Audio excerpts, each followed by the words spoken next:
दोस्तों नमस्ते, राधे राधे। मैं आपकी साधना दुबे आज आप सभी के सामने बहुत ही प्यारा फगुआ गीत लेके आई हूँ। दोस्तों थोड़ा तबीयत नहीं सही थी, इसलिए वीडियो जाने में लेट हो गया है। दोस्तों हर दिन जाएगा, आप लोग खूब ढेर सारा प्यार दुलार दीजिएगा। दोस्तों आइए, अगर कोई दिक्कत परेशानी होगी तभी वीडियो थोड़ा बहुत लेट हो सकता है। दोस्तों नहीं तो हर दिन मेरा वीडियो जाता है, कोई प्रॉब्लम रहती है तभी।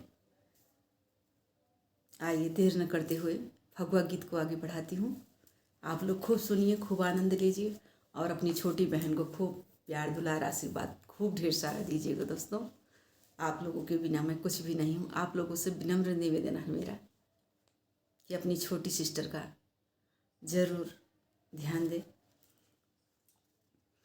बंद नजरिया खोले भोला, बंद नजरिया खोला, अरे बंद नजरिया खोले भोला, बंद नजरिया खोला, बंद नजरिया खोले भोला, बंद नजरिया खोला, अधम समझ के माफ़ कर हमके, अधम समझ के माफ़ कर हमके, माफ़ कर हमके हो, माफ़ कर हमके, अधम समझ के माफ़ कर हमके, हमरे अंगनवा में डोले भोला, बंद नजरिया खोला, अरे हमरे अंगनवा में डोले भोला,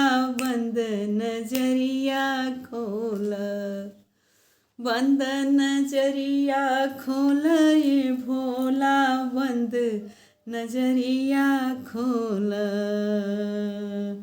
हम अज्ञानी है भोला दानी, हम ज्ञानी है भोला दानी, इज्जत के राख बचाइली है पानी, इज्जत के राख बचाइली है पानी, हम अज्ञानी है भोला दानी, हम अज्ञानी है भोला दानी, इज्जत के राख बचाइली है पानी, बचाइली है पानी, बचाइली है पानी, बंद बा ज्ञान के झोला ये भोला, बंद नजरिया खोला, अरे बंद बा ज्ञान के झोला ये भोला, बंद नजरिया खोला, बंद नजरिया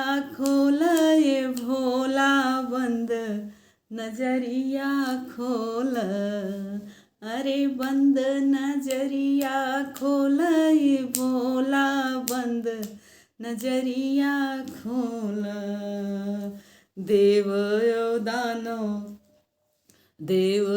दानो करे सब तपस्या, देव यो दानो करे सब तपस्या, सब ही के हल करे शिव जी समेस्या, सब ही के हल करे शिव जी समेस्या, खाई के भांग के गोला ये भोला, बंद नजरिया खोला, खाई के भांग के गोला ये शिव जी, बंद नजरिया खोला, रे बंद नजरिया खोला ये भोला, बंद नजरिया खोला,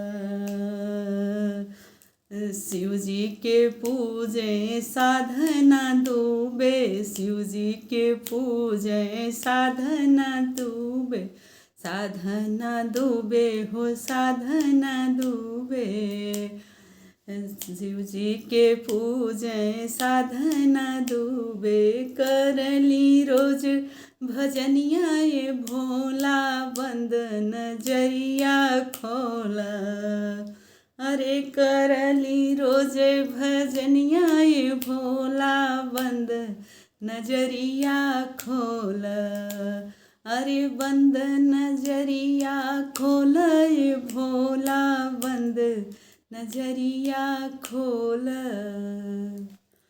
धन्यवाद दोस्तों। यह फगुआ गीत अगर आप लोगों को पसंद आए तो लाइक शेयर सब्सक्राइब ज़रूर कीजिएगा। अपनी बहन का मनोबल ज़रूर बढ़ाइएगा दोस्तों।